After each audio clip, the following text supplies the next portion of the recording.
Guys, welcome to our CSS full course. आज की video में हम लोग पढ़ने वाले हैं बॉक्स मॉडल क्या होता है। हम पूरा बॉक्स मॉडल समझेंगे। बॉक्स मॉडल में मार्जिन क्या होता है, पैडिंग क्या होता है, विड्थ क्या होती है, हाइट क्या होती है, बॉर्डर क्या होती है। तो आज हम पूरा बॉक्स मॉडल के बारे में पढ़ेंगे, किस तरह बॉक्स मॉडल काम करता है। तो चलिए इसी के साथ हम वीडियो स्टार्ट करते हैं। सबसे पहले हम अपने VS कोड पर आ जाते हैं। हम VS कोड पर आ चुके हैं। मैंने एक index.html की फाइल बनाई हुई है, बॉयलरप्लेट कोड ओपन किया हुआ है और इसी के साथ मैंने style.css भी एक लिंक किया हुआ है अपना। तो सबसे पहले हम समझने वाले हैं बॉक्स मॉडल। तो बॉक्स मॉडल कैसे समझते हैं, बॉक्स मॉडल होता क्या है, कैसे काम करता है, हर चीज़ आज हम समझेंगे। तो सबसे पहले हम लोग आ जाते हैं, एक चीज़ हम बनाने वाले हैं, एक बनाएंगे डिव। डिव कैसे बनाएंगे, डॉट लिख करके, वैसे आप लिखना चाहें इस तरीके से डिव बना सकते हैं, लेकिन और यहाँ पे हम जाकर क्लास भी लिख सकते हैं, लेकिन इसकी शॉर्टकट की जो है क्लास लिखे और फिर उसके बाद हम लोग डिव बना लें। लेकिन इसकी शॉर्टकट की जो अगर हम कुछ करना चाहें तो सीधे सीधे ये है, जिस नाम की आपको डिव बनानी है सिर्फ डॉट डाल करके हम बॉक्स, जैसे मुझे लिखना है बॉक्स 1, मैं डॉट बॉक्स 1 लिखूंगा, एक खुद ही मेरी डिव क्रिएट हो जाएगी। इस तरीके से बन सकती है। तो मैंने एक डिव बना ली है। अच्छा, इसी के साथ मैं एक डिव और बना लेता हूँ, 2 डिव, ताकि बॉक्स मॉडल पूरा क्लियर समझ लें कि बॉक्स मॉडल में मार्जिन, पैडिंग, हाइट, वेट किस तरीके से काम कर रही है, बॉर्डर किस तरीके काम कर रहा है। अभी मैं आपको जो दिखाना चाह रहा हूँ कि एक बॉक्स मॉडल नई डिव बनाई है, लेकिन वो शो नहीं हो रही होगी। मैं अगर उसको रन करूँ कंट्रोल F5 करके, मैंने रन करा है, आप बोलेंगे कि डिव तो मैंने बना ली लेकिन कोई शो नहीं हो रही। अगर मैं इसे इंस्पेक्ट करूँगा तो आपको नजर आएगी मैंने एक डिव बनाई है। ये देखिए, ये देखिए, ये आपको नजर आ रही होगी। ये मैं जब इस पर लिखे गया हूँ तो मेरा कहीं नहीं से ये डिव नजर आ रही है। ये देखिए, ये हमारी नजर आ रही है, डिव बनी हुई है। लेकिन अब मैं इसको दिखाता हूँ किस तरीके फिजिकली मेरी डिव नजर आएगी। सबसे पहले मैं आ जाता हूँ, मैंने डॉट बॉक्स 1 की मैंने बनाई है डिव। तो सबसे पहले मैं एक बना लेता हूँ, यहाँ पे बॉक्स 1 को कॉल कर लेता हूँ। बॉक्स 1 मैंने यहाँ कॉल कर लिया। अब मैं इसको दूंगा हाइट में दे देता हूँ। यहाँ पे इसको सबसे पहले हम लोग करने वाले पैरामीटर वो है हमारा हाइट में जैसे ही दूंगा तो हमारा ये आपको डिव शो होना शुरू हो जाएगी। हाइट में दे देता हूँ यहाँ पे 50 px की मैंने हाइट दे दी है। अब ये देखिए, जैसी मैंने हाइट दी कंट्रोल, अब ये देखिए आपको नजर आ रही होगी डिव थोड़ी सी बड़ी हो गई है। ये देखिए,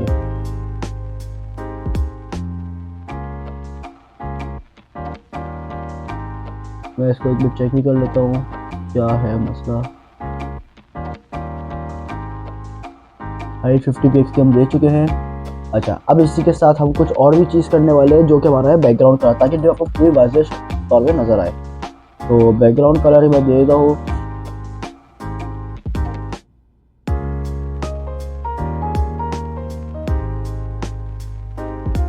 जो कि हमारा है, दे दो ब्लू मैंने दे दिया बैकग्राउंड कलर। अब जब मैं इसे रन करूँगा और रिफ्रेश करूँगा पेज को, तो आपको अब डिव वाज़ेह तौर पे नज़र भी आना शुरू हो जाएगी। और वो हो जाए मैं इसे रिफ्रेश कर लेता हूँ। सबसे पहले पेज को मैं कोई गलती कर रहा हूँ, एक मिनट चेक कर लूँ। बॉक्स 1 के नाम से हमने डिव बनाई हुई है और यह हमने कॉल किया हुआ है, style.css हमारा लिंक कनेक्ट है। इसी के साथ हम लोग करने वाले हैं हाइट भी हम लोगों ने दी है 50 px की, और बैकग्राउंड कलर भी हमने दे दिया है ब्लू। ओ सॉरी, डॉट बॉक्स लिखना भूल गया, डॉट लगाना भूल गया। ये छोटी छोटी चीज़ें हैं जो हम लोग मिस्टेक्स करेंगे तो रन नहीं होगा। अब देखिए, अब आपको नजर आ रही होगी डिव, बैकग्राउंड कलर भी हमने दे दिया ब्लू और डिव को हमने कॉल भी कर लिया। ये आपको नजर आ रहा है, हमने बैकग्राउंड कलर दिया है इस तरीके से। हमने पिछली वीडियो में पढ़ा भी था बैकग्राउंड कलर किस तरीके थे, कलर किस तरीके थे, हाइट किस तरीके थे। अच्छा, इस वीडियो में समझने वाला हाइट, कि हमने हाइट दे दिया। अब अगर मुझे विड्थ चाहिए, मैं चाह रहा हूँ ये बॉक्स मेरा खत्म हो, छोटा हो, तो मैं यहाँ पे विड्थ का एक पैरामीटर करूँगा कॉल और इसी के साथ इसको दे दूंगा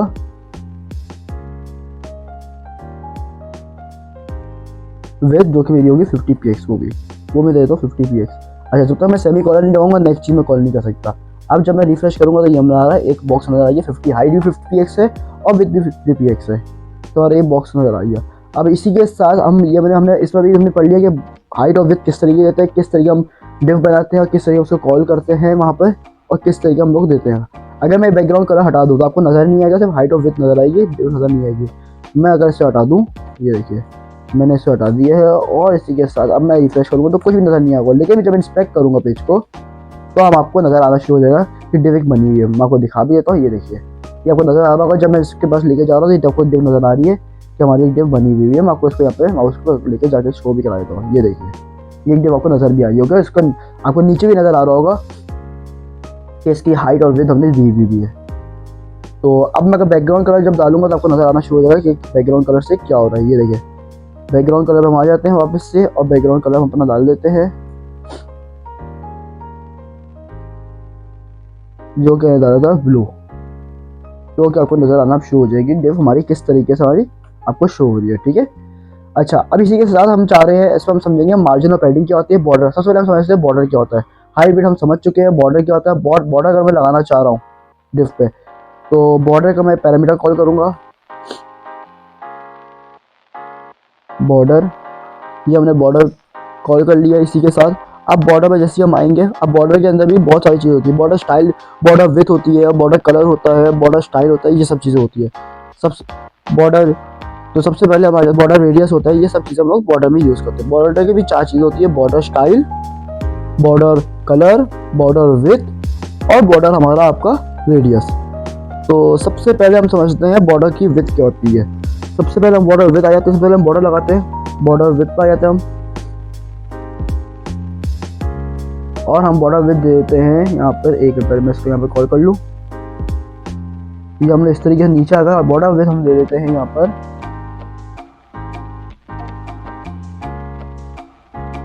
4px की। तो मैं जैसे ही बॉर्डर विथ 4px की दी है तो आपको एक नज़र आएगा, एक बॉर्डर नज़र आ रहा होगा जो कि ये देखिए, मैं आपको ज़रा इसको दिखा भी देता हूँ। बॉर्डर हमारे नज़र भी आ रहा होगा, बॉर्डर कॉल भी हुआ होगा, ये आपको नज़र आ रहा है। अब आप बोलेंगे शो तो हो नहीं रहा है बॉर्डर, तो जब तक मैं बॉर्डर कलर दूंगा नहीं आपको शो नहीं होगा कि बॉर्डर में कहाँ पर है। मैं आपको बॉर्डर कलर देकर दिखाता हूँ। मैं बॉर्डर कलर ले देता हूँ, बॉर्डर कलर, और यहाँ बॉर्डर में कलर दे देता हूँ आपका ब्लैक।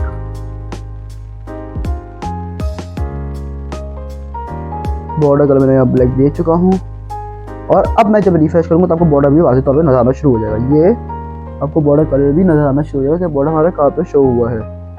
बॉर्डर विथ हम दे चुके हैं, बॉर्डर वो दे चुके हैं इस तरीके से।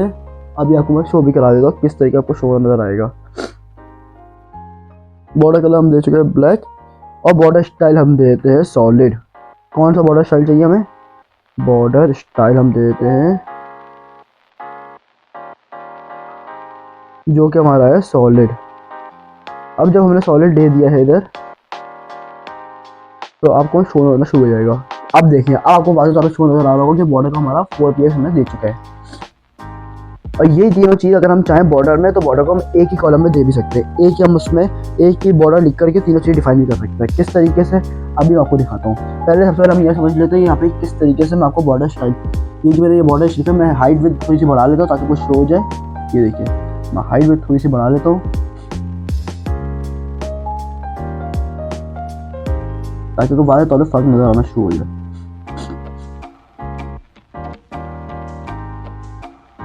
ये हमने बना लिए है और आपको हाइट विड्थ। अब ये देखिए बॉर्डर स्टाइल, अगर मैं इसे 4px के बजाय इसे कम कर देता हूँ आपको नज़र आएगा बॉर्डर थिक हो रहा है थोड़ा सा। ये अब देखिए अगर इसमें बढ़ा रहा हूँ तो बॉर्डर आपको नज़र आएगा बॉर्डर कितना ब्रॉड होता जा रहा है, मतलब उसका कितनी विड्थ बढ़ती जा रही है। लेकिन अगर इसी बॉर्डर को मैं कम कर दूँ 1px या 2px कर दूँ तो आपको नज़र आएगा बिल्कुल मामूली सा बॉर्डर आ रहा है लाइन सा। तो ये चीज़ हमारा बॉर्डर भी दिखा रही है। अच्छा हाइट विड्थ भी आपको मैं दिखा चुका हूँ। बॉर्डर सॉलिड क्या होता है, अगर बॉर्डर भी बहुत किस्म के होते हैं, सॉलिड होता है, डॉटेड होता है। अगर मैं बॉर्डर सॉलिड के बजाय यहाँ पे डॉटेड कर दूँ तो अब जो बॉर्डर सॉलिड आ रहा था उसी की जगह पर डॉटेड भी आ जाएगा। अब मैं आपको दिखा भी देता हूँ, ये देखिए। तो अब बॉर्डर आपको दिख रहा होगा इस तरीके से आ रहा है। अगर मैं इसके चाहूँ डैश कर दूँ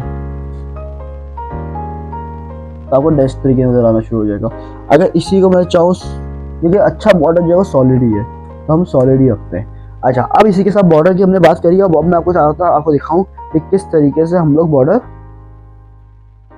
अब ये जो मैं 3 लाइनों में डिफाइन करा ये चीज़ अगर मैं चाहूँ एक लाइन में डिवाइड कर सकता हूँ। किस तरीके से, मैं यहाँ से हटा देता हूँ और यहाँ पे मैं सिंपल वे में यहाँ पे लिखता हूँ बॉर्डर लिखता हूँ और यहाँ पे मैं लिखता हूँ, सबसे पहले मैं लिख देता हूँ जो हमने लिखा था 2px बॉर्डर की विद, बॉर्डर विद लिख दिया। इसी के साथ स्पेस डालूंगा और बॉर्डर के हमारा वो क्या था सॉलिड डैश डॉटेड बॉर्डर जो हमने डिफाइन किया था स्टाइल, बॉर्डर स्टाइल डिफाइन करता हूँ। यहाँ पे मैं लिखता हूँ सॉलिड और कलर मैं यहाँ पे कर देता हूँ। अब ब्लैक के बजाय यहाँ पे मैं कर देता हूँ ऑरेंज कर देता हूँ। अब आप ये देखिएगा बॉर्डर आपको नजर आना शुरू हो जाएगा। ये इसी के साथ इसे रिफ्रेश करूँगा। अभी विड्थ कलर हाइट विड्थ बहुत छोटी है तो आपको नजर नहीं आ रहा होगा। मैं इसकी हाइट विड्थ बढ़ाता हूँ और आपको शो भी कराता हूँ।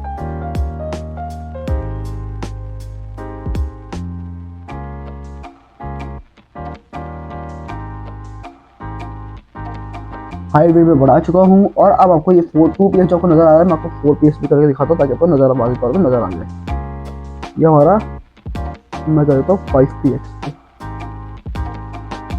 तो अब आपको नजर भी आ रहा होगा कि किस तरीके से ऑरेंज कलर का बॉर्डर आ चुका है, हाइट वेट बढ़ चुकी है। मैं जो चीज़ हम 3 लाइनों में डिफाइन करते हैं वही चीज़ मैंने 1 लाइन में डिफाइन कर दी। पहले हम क्या करेंगे, बॉर्डर स्टाइल, बॉर्डर हम लोग अपना विथ करेंगे, फिर दूसरे नंबर हम करेंगे बॉर्डर स्टाइल और तीसरे नंबर पर हम करेंगे बॉर्डर कलर।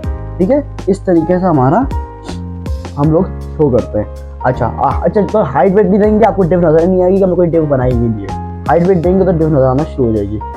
अब इस तरीके से हमने बना लिया है। अब हम आपको सबसे मेन टॉपिक जो हम समझने वाले हैं वो है margin of padding. Margin padding क्या होती है, मैं इसी चीज़ को पहले कॉपी करके पेस्ट मार देता हूँ ताकि जो बार बार चेंज ना करना पड़े। मैं Ctrl+C करके यहाँ पर जाता हूँ VS कोड में और इस जगह पे मैं पेस्ट मार देता ताकि वो अपडेटेड वाला आ जाए। तो अब मैं जब इसे रिफ्रेश करूँगा तो हमारा इस तरीके से आता रहेगा। अच्छा, अब हम समझने वाले हैं मार्जिन पैडिंग क्या होती है। मार्जिन पैडिंग क्या होती है, उसके लिए मार्जिन पैडिंग समझने के लिए मैं एक डिव और बना लेता हूँ। तो मैं सबसे पहले यहाँ पर आ जाता हूँ और एक डिव मैं और क्रिएट कर लेता हूँ जिसका नाम मैं रखता हूँ .div.box2। तो हमारा एक डिव और क्रिएट हो चुकी है और इस डिव को भी हम लोग कॉल कर लेते हैं .box2 से, और इसके साथ ये कॉल कर लिया .box2। इसी चीज़ को मैं कॉपी करके पेस्ट कर देता हूँ ताकि आपको समझ में आए मार्जिन पैडिंग से हमारा क्या फ़र्क है। तो सबसे पहले हम लोग इसी चीज़ को मैं कॉपी कर चुका हूँ। यहाँ पे मैं एक काम करते हैं, इसका कलर चेंज कर देता हूँ ताकि आप लोगों को वाज़ेह तौर पे नज़र आए कि मैं क्या कहना चाह रहा हूँ। मैंने कलर लिया था, इसे थोड़ा सा इस तरीके का कलर को लिया था और बॉर्डर का कलर बस यही रहने देते हैं ऑरेंज। अब जब मैं आपको डिव शो कराऊंगा तब देखिए दूसरी डिव हमारी बन चुकी है जो कि हमारे नीचे आई है। अच्छा, ये चीज़ आप देख रहे होंगे कि नीचे क्यों आई है। नीचे इसलिए आई है, मैं पहले पिछली वीडियो में बताता हूँ, डिव और स्पैन वाला चक्कर है कि जब भी हम एक डिव लेते हैं तो वो पूरा ब्लॉक एलिमेंट लेता है, मतलब पूरा कंटेनर कंटेन करता है। ठीक है ना, तो ये हमारी एक बन चुकी है बॉर्डर। अब बॉर्डर का कलर भी चेंज कर दो ताकि वो वाज़ेह तौर पर शो हो। थोड़ा सा ऑरेंज के बजाय मैं इसे थोड़ा सा इसे ब्लैक कर देता हूँ ताकि आपको वाज़ेह तौर पर नजर आए। तो हमारी 2 डिव बन चुकी है, एक डिव हमारी ऊपर वाली है और एक डिव नीचे वाली है। अब मैं चाह रहा हूँ एक डिव के दरमियान 2 डिव बनी हुई है, 2 डिव के दरमियान मैं चाह रहा हूँ कि स्पेस है, मैं थोड़ा सा गैप है। ये देख रही है आपस में, आप देख रहे होंगे कि आप लोग देख रहे होंगे कि किस तरीके आपस में ये दोनों मर्ज हुए हैं, ज्वाइन हुए हैं और किस तरीके से आपस में चल रहे हैं। तो अब मैं यही चाह रहा हूँ कि ये डिव मैं चाह रहा हूँ किसी तरीके से हमारा मतलब थोड़ा सा स्पेस है एक डिव से दूसरी डिव के दरमियान। तो स्पेस देने के लिए हम एक डिव से दूसरे डिव के दरमियान या एक बॉक्स से दूसरे बॉक्स के दरमियान अगर हम स्पेस देना चाह रहे हैं तो उसके हम क्या यूज़ करेंगे, हम यूज़ करेंगे मार्जिन। किस तरीके से यूज़ करेंगे, हम किसी भी डिव में यूज़ कर सकते हैं, हम बॉक्स 1 में यूज़ कर सकते हैं, बॉक्स 2 में करना चाह रहा हूँ बॉक्स 1 के नीचे। तो मार्जिन हमारी 4 तरीके से होती है। एक होती है मार्जिन टॉप, एक होती है मार्जिन बॉटम, एक हमारी होती है मार्जिन लेफ्ट, एक हमारी होती है मार्जिन राइट। 4 चीज़ होती है, margin bottom, margin top, margin left, margin right. अब किस तरीके से हम लोग मार्जिन यूज़ करते हैं वो चीज़ हम पढ़ लेते हैं। सबसे पहले हम यूज़ करते हैं, अभी हम चाह रहे हैं कि हमारी जो डिव है, जो हमारा एक बॉक्स है ब्लू वाला, वो हमारे बिल्कुल बॉक्स 1 हमारा जो है बॉक्स 1 के बिल्कुल नीचे बॉक्स 2 है। मैं चाह रहा हूँ बॉक्स 1 के नीचे थोड़ा सा गैप है। तो मैं क्या करूँगा, सबसे पहले मैं अपने VS कोड पे जाऊँगा और यहाँ पर मैं बॉक्स 1 के नीचे यूज़ करूँगा margin bottom. Margin bottom use करूँगा। मुझे कितना डिफरेंस चाहिए, मैं सर तो मुझे चाहिए 10px का गैप। तो मैं 10px डिफाइन करूँगा और यहाँ पे जैसे मैं इसे रिफ्रेश करूँगा तो आप देख रहे बॉक्स नीचे आ गया थोड़ा सा, इसने मार्जिन का गैप दे दिया। अब मैं चाह रहा हूँ इसे थोड़ा सा मामूली सा गैप कम करना, तो मैं यहाँ पे दे देता हूँ मिसाल के तौर पे 4px। अच्छा, आप देखेंगे कितना मामूली सा गैप आ गया। अब यही चीज़ मैं चाह रहा हूँ, अगर मैं चाह रहा हूँ ये जो मैंने मार्जिन बॉटम दिया, अब मैं चाह रहा हूँ यही मेरी जो डिव है, ये वाला बॉक्स है, ये इधर आपका लेफ्ट साइड पे बहुत करीब है। मैं चाह रहा हूँ इसे बीच में आना, मतलब ये बीच में आना या थोड़ा सा राइट साइड पे करना चाह रहा हूँ। तो इसके लिए मैं यूज़ करूँगा मार्जिन वाइट। मार्जिन वाइट पे चले जाऊँगा। अब मैं जो कि सॉरी मार्जिन लेफ्ट है ना, मार्जिन लेफ्ट पे चले जाऊँगा और यहाँ पर हम यूज़ कर लेंगे जो कि हमारा होगा, मैं चाह रहा हूँ 10px का गैप आ जाए। जैसे मैं 10px का गैप डालूंगा और जैसे मैं इसे पेज को रिफ्रेश करूँगा तब देखिए खुद ही हमारा बॉक्स इस तरफ हो गया। Margin left, margin right, margin, अब मैं चाह रहा हूँ मार्जिन टॉप भी थोड़ा सा ऊपर से मार्जिन टॉप आ जाए। तो किस तरीके हम जाएंगे, यहाँ पर हम जाएंगे मार्जिन टॉप। मार्जिन टॉप पे आ जाता है जिस पर हम देते हैं 20px का देते हैं। अब हम अभी देखिए खुद ही हमारा बॉक्स नीचे हो गया मार्जिन ऊपर से टॉप से। तो इस तरीके हमारा काम कर रहा है मार्जिन टॉप। इसे मार्जिन लेफ्ट, मार्जिन राइट भी इसी तरीके से काम करेगा। अच्छा, एक चीज़ ये कि अगर मैं चाह रहा हूँ यही सेम चीज़, यही चीज़ मैंने जब जो 3 चीज़ों में लिखी है, मैं चाह रहा हूँ मुझे मार्जिन बॉटम भी देना है, लेफ्ट भी देना है, टॉप भी देना है, राइट भी देना है। तो इसी चीज़ को मैं चाहूँ अगर एक ही लाइन में तो किस तरीके दूंगा, मैं यहाँ पे जाऊँगा, सिर्फ उसको हटा देता हूँ यहाँ से। मैं किस तरीके दूंगा, मैं इसे यहाँ पे दूंगा मार्जिन, सिर्फ मार्जिन की हेडिंग डालूंगा, एक ये अपना कॉलम डालूंगा। और यहाँ पे सबसे पहले हमारा होता है मुझे टॉप देना। सबसे पहले हमारे अच्छा इसमें एक 4 चीज़ सीखने की है। सबसे पहली जो हम वैल्यू देंगे वो हम देंगे टॉप की, फिर दूसरे नंबर पे हम देंगे राइट की, तीसरे नंबर पे देंगे बॉटम की, और चौथे नंबर पे देंगे लेफ्ट की। तो अब किस तरीके देंगे, जैसे मैं सबसे पहले हमें देनी होती है टॉप की वैल्यू। तो टॉप मैंने क्या रखा था 20px की ना, मैं यहाँ पे लिख देता हूँ 20px। दूसरी हमने क्या मुझे देनी होती है, वो देनी होती है राइट की। अब राइट की वैल्यू तो कुछ है नहीं, तो मैं यहाँ पे लिख दूंगा 0px, हमने कुछ दी नहीं है। लेफ्ट की हमने वैल्यू जो दी है वो हमने दी थी, और उसके बाद हमें देनी थी बॉटम की। बॉटम हमने क्या दिया 4px, मैं यहाँ पे दूंगा 4px। और नेक्स्ट वैल्यू जो हमने देनी होती है वो दी थी लेफ्ट की। लेफ्ट की हमने दी थी 10px, मैं लिखूंगा 10px। और मैं इन तीनों चीज़ों को यहाँ पे खत्म कर दूंगा। अब हम नोट करेंगे जो चीज़ मैं यहाँ पे कंट्रोल एस करके रिफ्रेश करूंगा, देखिए हमारा वैसे ही रहेगा, सेम, कोई चेंजेस नहीं है। पहली वैल्यू हम किसकी लेते हैं, पहली वाली वैल्यू होती है टॉप, दूसरी वैल्यू होती है राइट, तीसरी वैल्यू होती है बॉटम, और चौथी वैल्यू होती है लेफ्ट। अब अगर मैं यहाँ पे लेफ्ट की भी साथ तो वैल्यू यहाँ पे चेंज करता हूँ, यहाँ पे मैं कर देता हूँ 40px। तो अब आप खुद देखेंगे किस तरीके यहाँ पे चेंज आएगा। ये जैसे मैं इसको रिफ्रेश करूँगा 40px क्या आ जाएगा। तो यही चीज़ मेरी जो मैं 4 लाइनों में लिख रहा था वही चीज़ एक लाइन में डिफाइन कर दी। तो इस तरीके से हमारा मार्जिन काम करता है। अच्छा, अब इसी में एक नेक्स्ट कॉन्सेप्ट आता है पैडिंग का। लेकिन पैडिंग से हम जाने से पहले एक चीज़ मुझे और रह गई थी हमारी बॉर्डर्स के अंदर, बॉर्डर के जो कि हमारा था बॉर्डर रेडियस। बॉर्डर रेडियस क्या होता है, अभी हमारी आप डिफ चेक कर रहे होंगे, अगर मैं अपने गूगल ब्राउजर पे आऊँ तो आप देखेंगे डिफ किस तरीके से स्क्वायर टाइप बनी हुई है। मैं से चाहता हूँ थोड़ा सा कर्व हो या थोड़ा सा सर्कल हो या ओवल हो, किस तरीके चाहूँ, तो उसके लिए मैं यूज़ करता हूँ बॉर्डर रेडियस। बॉर्डर रेडियस किस तरीके यूज़ करते हैं हम यहाँ पर, जिससे यहाँ पर लिखेंगे बॉर्डर, यहाँ पर कॉलम डालना भूल गया हूँ, यहाँ पर हम लिखेंगे बॉर्डर रेडियस। बॉर्डर रेडियस लिख करके हम यहाँ पे देखेंगे, जैसे मैं चाह रहा हूँ 50%। तो अब क्या 50% जैसे मैं लिखूंगा ये हमारा खुद ही आप देखेंगे जो हमारा स्क्वायर था वो हमारा सर्कल हो जाएगा। ये आप देखेंगे खुद ही हमारा सर्कल हो गया। अब मैं चाह रहा हूँ थोड़ा सा कर्व हो, मैं इसकी परसेंटेज कम कर दूंगा।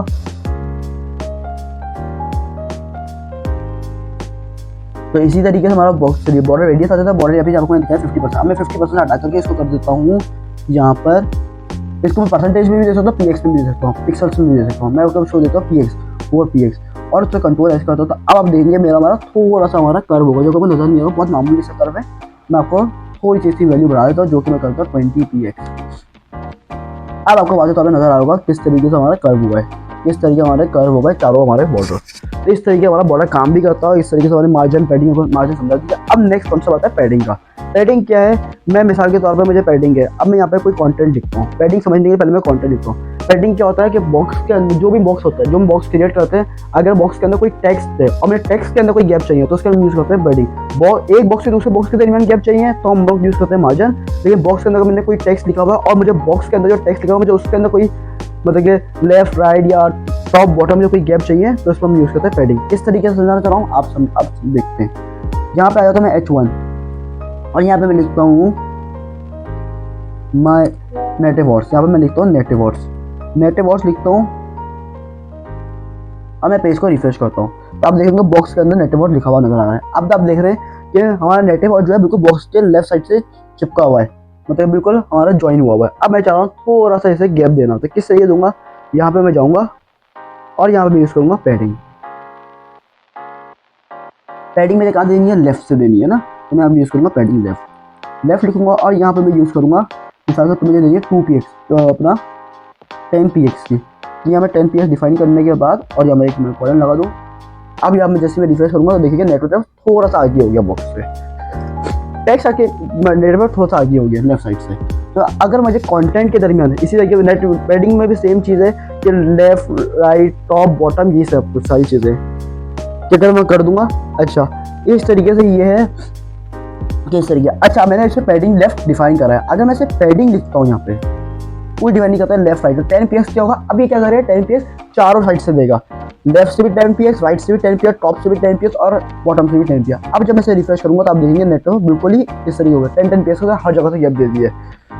तो यही सेम चीज़ पैडिंग में भी होती है। जिस तरीके हमने मार्जिन डिफाइन किया था 20px पहले के लिए हमारा होता है पैडिंग। मार्जिन में किस तरीके से रहता है, पहली जो हमारी चीज़ होती है वो किस तरीके होती है, टॉप होती है, दूसरी वाली चीज़ क्या होती है राइट, तीसरी होती है बॉटम और चौथी है लेफ्ट। अगर ये करनी है इस तरीके से कर लें, एक हमें चारों चीज़ें डिफाइन करनी है। अगर आप चाह रहे हैं कि मुझे एक चीज़ सारी चीज़ें एक लाइन में डिफाइन नहीं करनी, मुझे सिर्फ एक ही चीज़ डिफाइन करनी है, मार्जिन लेफ्ट, तो मार्जिन लेफ्ट लिख कर कर लें। लेकिन अगर आप चाह रहे हैं कि किस तरीके से मैं मार्जिन लेफ्ट, अगर चाह रहे हैं मुझे चारों साइड से एक इक्वली चाहिए 10 px की, लेफ्ट राइट बॉटम टॉप, तो क्या करें, सिर्फ एक ही पैडिंग लिखिए, सिर्फ मार्जिन या पैडिंग कुछ भी लिखिए और 10 px लिखिए, तो चारों साइड से आपको 10 px की गैप दे देगा। तो आज की वीडियो हमने क्या समझा, मार्जिन क्या होता है, हाइट क्या होता है, पैडिंग क्या होता है, विड्थ क्या होता है, बॉर्डर क्या होता है। बॉर्डर में भी हमने क्या समझा, बॉर्डर के अंदर बॉर्डर स्टाइल क्या होता है, बॉर्डर विड्थ क्या होती है, बॉर्डर कलर क्या होता है, बॉर्डर रेडियस क्या होता है। मार्जिन हमने क्या समझा, margin left, margin right, margin bottom और मार्जिन टॉप। और पैडिंग में भी सेम चीज हमने समझी, और हाइट विड्थ किस तरीके देते हैं वो भी हमने समझी। और डिफ, एक डिफ से दूसरे डिफ के दरमियान क्या होता है, मार्जिन और पैडिंग में क्या डिफरेंस है, मार्जिन में क्या डिफरेंस है, कि क्या होता है, एक बॉक्स एक डिफ के दरमियान, एक डिफ से दूसरी डिफ के दरमियान अगर गैप देना तो हम यूज करते हैं मार्जिन। लेकिन अगर हमारा कोई डिफ के अंदर कोई कंटेंट है और उसमें हमें कोई गैप देना है तो हम इसके लिए यूज करते हैं पैडिंग। तो आज के वीडियो के इतना ही। अगर वीडियो अच्छी लगी तो लाइक करें, सब्सक्राइब करें और कमेंट करें और बताइएगा कि बॉक्स मॉडल आप लोगों को कैसा लगा समझने में। तो आज के लिए इतना ही, अल्लाह हाफिज़।